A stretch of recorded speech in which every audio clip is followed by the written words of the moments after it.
already washed and moisturized my face, so I'm using my primer first. This is a skin perfecting primer from brand Kicks. It's similar store as Sephora but here in Nordic countries. I have used this maybe once, maybe a month ago, but I don't remember much how it felt otherwise than it is very moisturizing. Then this is actually new to me. I have tried it now once. This is by no means new to the world. This is the Timeless Smoothing Primer from Tarte. Tarte is very difficult to get here in Finland. The closest now is in the store is now the Sephora in Sweden, but they had it only a few months ago or last winter. So only way to get a Tarte was ordering from their online store, and I don't like their online store. Their shipping is always expensive. It takes more time to ship to Finland than from other brands for some reason. And then there is this tricky thing that if you live in US, you get free samples. If you live outside US, you need to buy samples for $1. The same samples otherwise you would get for free if you live in US. And those samples are not generous samples. They are something that you might use once or twice, and that's it. So paying $1 for a sample it doesn't make any sense to me. But I wanted to try this one as it is so hyped up, so hyped. Let's see. It looks promising. Then the foundation. I have only a sample I got from store, but I'm so excited about this one. This is the new foundation from Guerlain. I'm not sure if it's still not sold in US or has it already arrived to US. It's here in Europe at least. It's been sold for a few months, I think. This is the lightest shade in neutral. It does look quite yellow, but we'll see. I take my Smashbox. This is the full coverage foundation brush. Let's begin.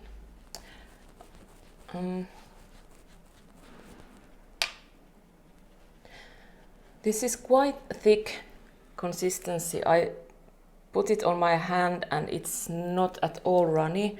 It stays where I put it, so it is very thick.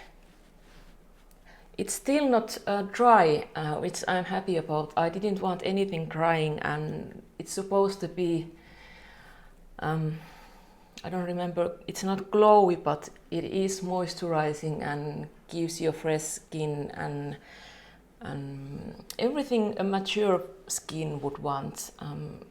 Coverage for hyperpigmentation and redness, but not too much to look cakey, and hydration, nourishing to the skin, all that good stuff. At least it does cover quite well. It's not full coverage, at least on this first application.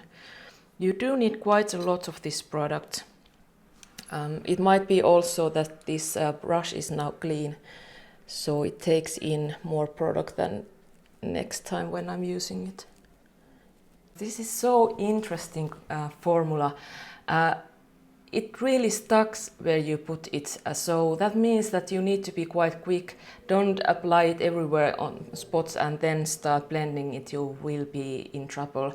That means that this didn't slide at all, not even on my nose, which is unbelievable. And also, as it does kind of dry quickly, you can really layer it up very easily. It does look surprisingly matte, but on the other hand, when light hits it, it does look kind of really natural on skin.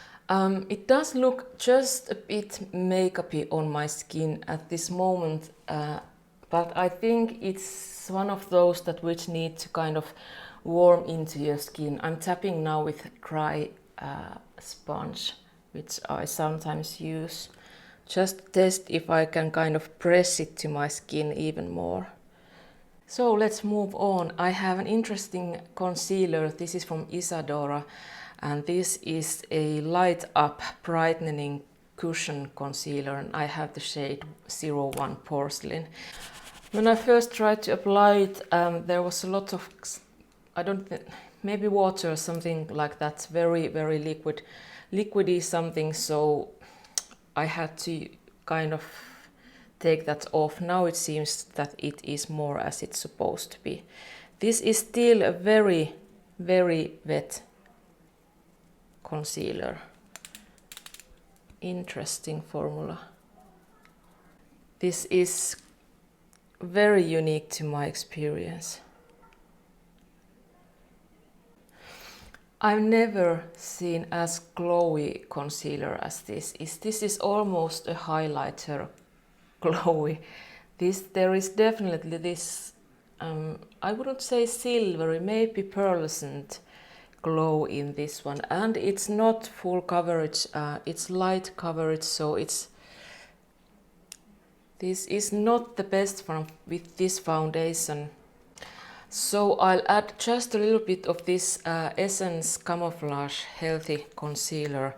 My skin is so medium coverage now, so I need medium coverage to my under eye as well.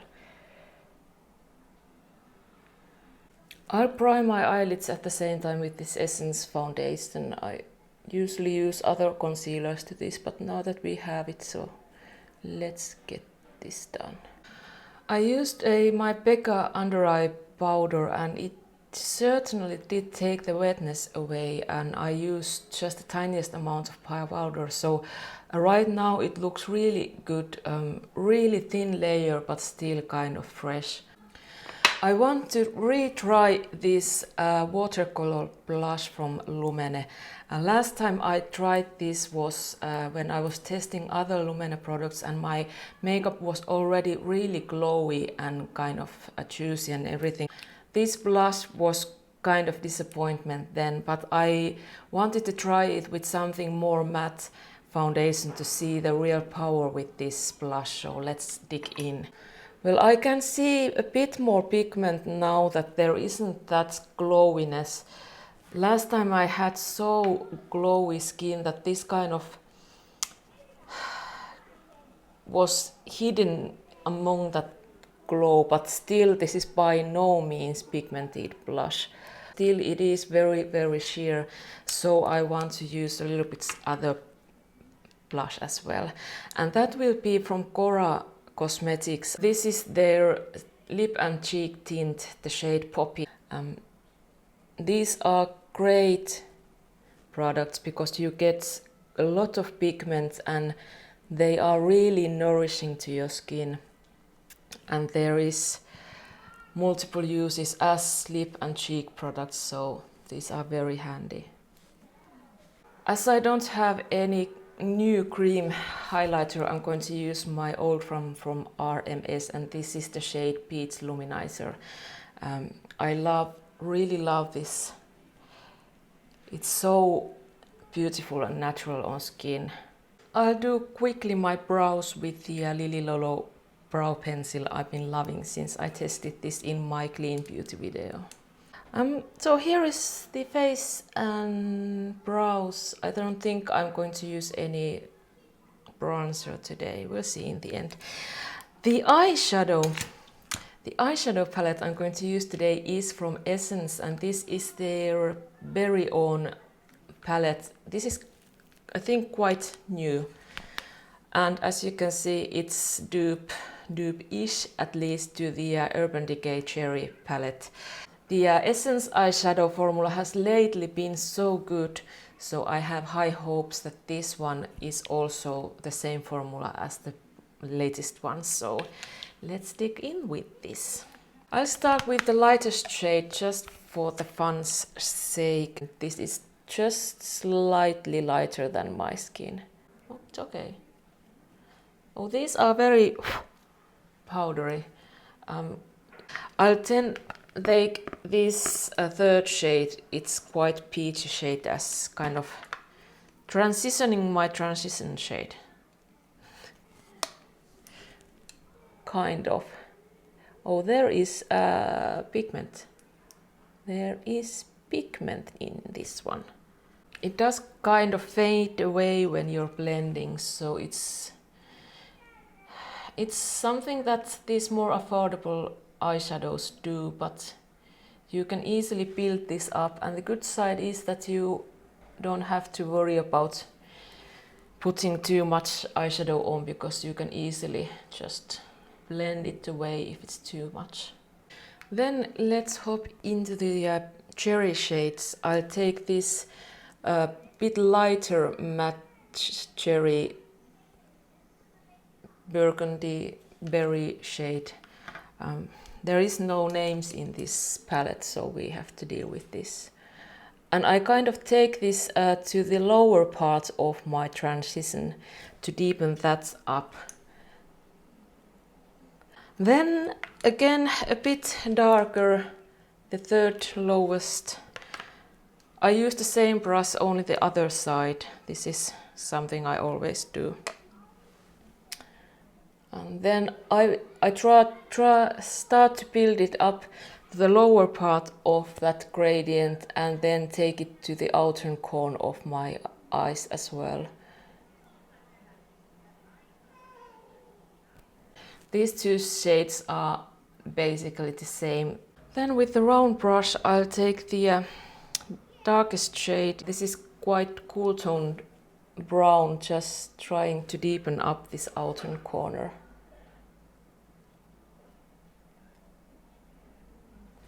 Not very pigmented shade. There is pigment and you can build it up, but again, great for someone who is not confident with the eyeshadow blending skill. I think I'm actually going with this peachy one. For some reason I feel like that's calling my name. All of my favorite shimmer eyeshadow brushes are dirty, so I use this. Is just a bit too small. It just takes more time. Yes, you might want to use your finger, but I have too long nails to do that, so I need to use brushes.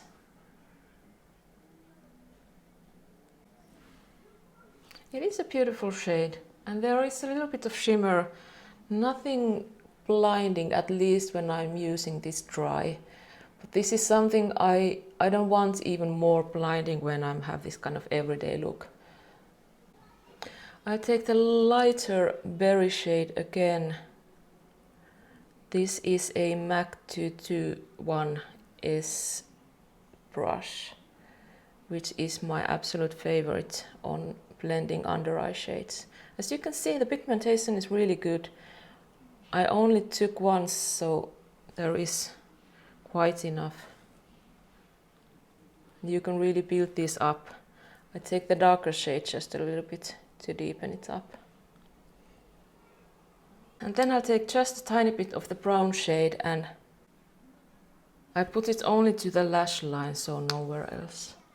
The mascara is something new to me, which is interesting. This is the Big Ego mascara from Tarte, and this package is pink.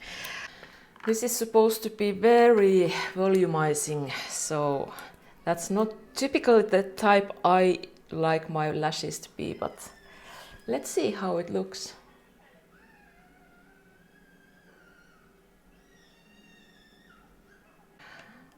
It didn't change my life.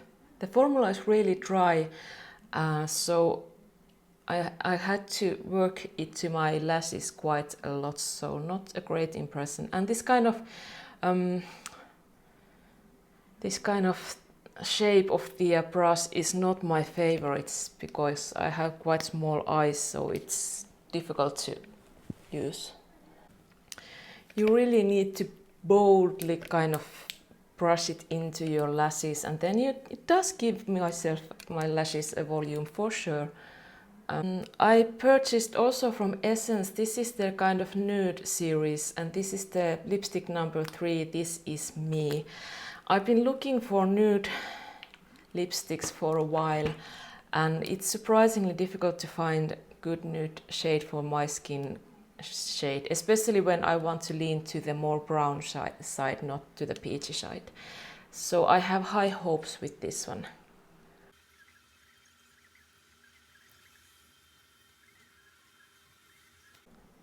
It is very, very creamy formula and I like the shade. Surprise, surprise, what was this? This is me, 03. Quite poetic as well. I really like the final result of my eye makeup. It's really easy to use. No problems with blending or pigmentation or smudging or anything. So I really enjoy this. I will keep using this for sure. Then the foundation primer. The primer from Kicks. I really like this. I'm excited to have this during now when the weather is getting colder. Well, it's cold already in Finland, so really promising. This, I think I like it. It did okay job. We'll see how it lasts and how it behaves with my other foundations, but so far so good. My foundation. I'm so sorry that I don't have the package of the actual foundation because it's so beautiful. I would so happily have that on my vanity. But this looks really good. As I expected, it did look a tiny bit dry first after application, but now that it has been on my skin probably for half an hour or more, it does look really beautiful. There is more glow and it kind of has melted on my skin. And also the parts where I built it up, it has kind of settled into my skin and there is this